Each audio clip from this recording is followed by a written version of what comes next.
last night, you know, of course, it was broadcast as one of the biggest nights in entertainment as the 2026 BET Awards took over the Peacock Theater in LA.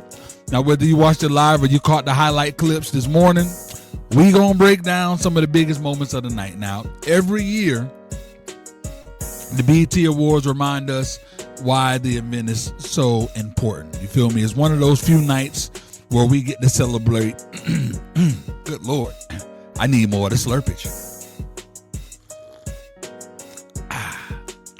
We get to celebrate music. We get to celebrate black excellence across music, television, film, sports, and culture. You know what I'm saying? It brings together legends. We get to see rising stars, athletes, actors, comedians, creators, everybody in the building. And what I love about it is I feel like today in the social media era, everything is so scattered. So the one cool thing about award shows is it kind of brings down and gives you that bubble of what, you know, the entertainment, you know, like what are the songs that's popping, where the culture is exactly, what are the ones that everybody is seeing as the, you know, as the top music out there, I guess you could say. But before we get into it, I'll say the host was Druski. Oh my God. Yo, Druski got problems. You feel me? First off, I just want to say congratulations to him because number one, he was the youngest host ever. You know what I'm saying? To host the BET Awards. So that's huge. You know what I'm saying? Shout out to him for that. Whether you've been following him on IG, you know, his skits, which of course everybody know him from his skits, or you just discovered him recently, you know, over the last, you know, year or so, you cannot deny the impact that he has on comedy. So big shout out to Druski, man. And yo, all night, this man had me dying. You feel me? I'm talking about different skits all throughout the night. He just kept the show moving. Like, and everything was unpredictable. You know, he did his preacher skit thing where he, the mega church preacher, how he came from the top, had his choir singing and picking at people through the crowd. Him impersonating Jay-Z had me rolling. Like, yo, Ice Cube was like, man, this dude.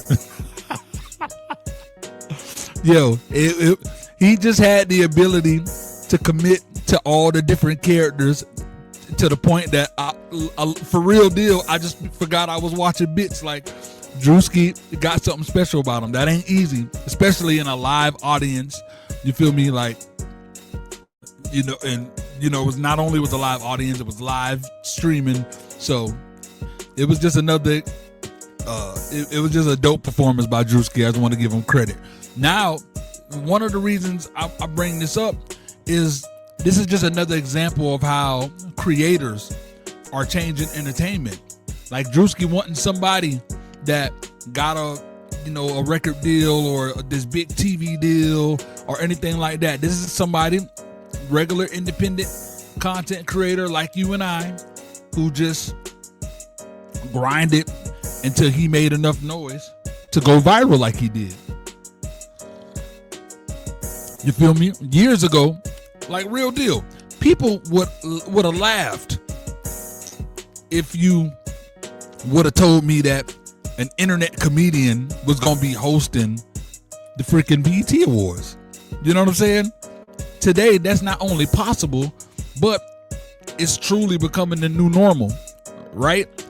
It's the new normal. Now, y'all know, I'm gonna be real.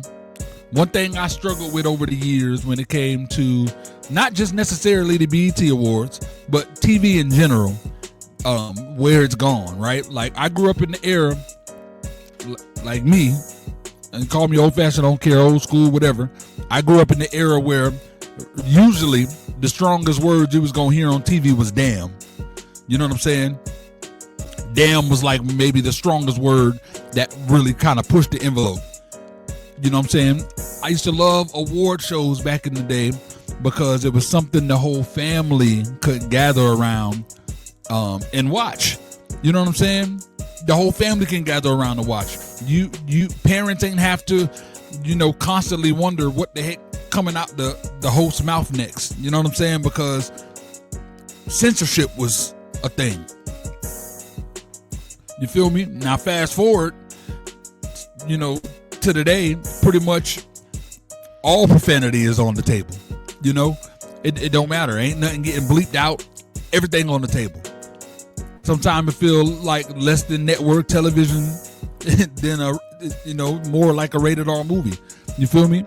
And personally, I never really enjoyed the shift. I'm not gonna hold you. I never really enjoyed it because I miss these big moments in our culture where it truly can be a family affair. Like the people like, oh, award shows ratings are down. They're not like it. Yeah, because the whole family can't watch no more. Yes, the ratings are down. It's different. But you know what? I've had a few years to adjust to what television is today because there's no sense of crying over spilled milk, right?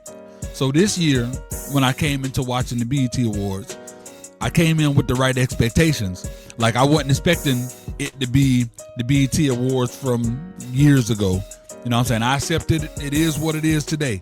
You know what I'm saying? And because I came in with the expectation, I didn't allow myself to be let down, by the fact, because I knew it was going to be what it was. I mean, Druski is the freaking host. I knew Druski was going to go all out. So, I honestly found myself, enjoying the show instead of just comparing it to the past. You know what I'm saying? I enjoyed it.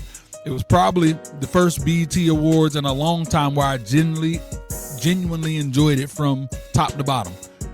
You know what I'm saying? It was dope. It was pretty solid. The pacing was solid. Druski kept me rolling. The performances kept my attention. I love dope performances with dope sets. You feel me? The crowd was engaged. It was a really good show. And speaking of performances, the stage was on point. Cardi B did her thing. She led the night with like 6 nominations. You know what I'm saying? She hit the stage. We had Jill Scott perform, dope performance. You had Kalani, Tim's, T.I. did his thing. T.I. did his thing. No backtracks. T.I. rapped that thing. He ain't had no ad-libs or nothing. T.I. just fully rapped that whole thing live. You know what I'm saying? Shout out to T.I. And of course, one of the hottest artists in the game right now is freaking Doechii. Doechii snaps, per usual. You feel me? There was also a new award announced, a new category called the Pulse Awards, recognizing people making major waves in media, digital content, and podcasting. You feel me? That category included names like Don Lemon, Charlemagne the God, Keke Palmer for her podcast. So to me, that's just a sign to where entertainment is heading. You feel me? Like who would have thought like podcasts and stuff like that would have been like, you know what I'm saying? With podcasts would have been freaking your awards these days. Now to me, it's like influence ain't just measured by just songs no more. Now podcast interviews, live streams, digital creators, like they have come just as important, you feel me, to the culture as music. You know what I mean? They have. Like, I'm surprised Shannon Sharp, like what his interview with Cat Williams, that put podcasting 1,000,000,000% on the map. Then we had some dope honors. Every year they do they honor somebody. So Lauryn Hill received the inaugural Living Legend Icon Award. The whole show was fire. The tributes to her was on point. Shout out to Lauryn Hill. Congratulations. Tiana Taylor won Icon of the Year, which was real dope. Janet Jackson came, gave the speech, brought her on stage. A beautiful moment. That was dope. Shout out to Tiana. Hey, Tiana Taylor this year put in work. You feel me? Over the last year and some change, Tiana Taylor really put in work, and she deserved everything. I'm talking about singing, directing, acting, like all the humanitarian things. Tiana Taylor really put in work, so she deserved the Icon of the Year award. Real dope. And Sylvia Roan received the Ultimate Icon Award. So big shout out to Miss Roan. You feel me? So yeah, dope night. You feel me? Real dope night. And every year, people ask if award shows still matter because, of course, they're not what they used to be. The ratings is down. But this is what I say. Hey Taylor Gang. People don't watch the entire broadcast like they used to, obviously. But people still watching them clips. They still watching the speeches. They still debate the winners. They still discuss the fashion. You know what I'm saying? So award shows still create moments. So I still appreciate award shows. You know what I'm saying? And last night we had plenty of moments. So congratulations to everybody who won, to everybody who performed, everybody who was nominated, everybody who worked behind the scenes to put the show together. It was a dope show. You know what I'm saying? This year, the BET Awards, to me, was a pleasant surprise. You feel me? It reminded me that even though entertainment does evolve, you feel me? It's like, it's sometimes if you come with an open mind, you can still appreciate and celebrate. You know what I'm saying? So shout out to the BET Awards, man. Did their freaking thing. I truly was impressed. I actually like that perspective. You don't have to agree with every change to still appreciate the good that's there. And if last night got people talking about black excellence, great performances, legendary artists, and gave us a few laughs along the way, I'd call that a successful night. You're rocking with the best. Yeah.